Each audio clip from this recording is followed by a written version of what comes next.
Nageshri toll નાકા નજીક વાહનની હડફેટે આવતા સિંહણનું મોત। ભાવનગર સોમનાથ નેશનલ હાઈવે પર નાગેશ્રી ટોલ નાકા નજીક અજાણ્યા 4 વ્હીલ વાહનની હડફેટે સિંહણ આવી ચડી જતા સિંહણનું મોત નીપજ્યું। હાઈવે પર કાર પૂરપાટ ઝડપે આવી રહી હોય, ઓચિંતા નેશનલ હાઈવે પર સિંહણ આવી ચડી હોય અને રોડ ક્રોસ કરી રહી હોય, જેથી કાર ચાલક કાર ઉપર કંટ્રોલ ના કરી શકતા સિંહણને ટક્કર લાગી જતા અકસ્માત થયો। કાર ચાલક ટોલ નાકામાં પ્રવેશ કરી ઉના તરફ ફરાર થયો। વન વિભાગ દ્વારા સીસીટીવી ફૂટેજની ચકાસણી શરૂ કરી છે।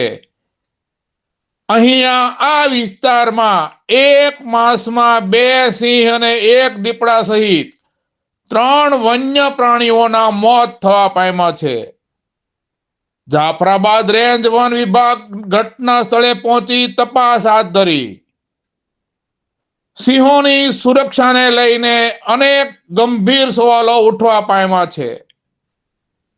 હાલ તો સિંહણના મૃતદેહને બાબરકોટ એનિમલ કેર સેન્ટર ખાતે પીએમ અર્થે ખસેડવામાં આવ્યો છે। જાફરાબાદ રેન્જ વનતંત્રએ સિંહણનું અકસ્માત સર્જી ટોલ નાકામાંથી પસાર થઈ ઉના તરફ ફરાર થઈ ગયેલા અજાણ્યા કાર ચાલકને ઝડપી પાડવા કવાયત હાથ ધરી છે। મારું નામ પ્રતાપભાઈ વરુ। અત્યારે આ 1 મહિનામાં 3જી ઘટના બની છે। પહેલાં હેમાળ નજીક સિંહણનું વાહન અકસ્માતે મૃત્યુ પામી છે। એ પછી અત્યારે 6 દિવસ પહેલાં બાલાની વાવ નજીક વાહન અકસ્માતે દીપડીનું મૃત્યુ થયું છે। આજ રોજ નાગેશ્રી નજીક ટોલ પ્લાઝા પાસે વાહન અકસ્માતે હમણાં જ સિંહણનું મૃત્યુ થયું છે। તો અત્યારે સ્થાનિક ખેડૂતોમાં રોષ છે કે ભાઈ ખરેખર આ વન્ય પ્રાણી અવરજવર અમને ખેડૂતોને પણ કવરાવે છે, તો છતાં અત્યારે વન વિભાગ દ્વારા તાત્કાલિક થોડોક સ્ટાફ વધારવામાં આવે અને અત્યારે આજે હાઈવે નેશનલ હાઈવે જે છે એ બની છે, એમાં અત્યારે 100ની સ્પીડમાં જ વાહન ચાલકો જતા હોય છે। તો વાહન ચાલકોનો શું દોષ?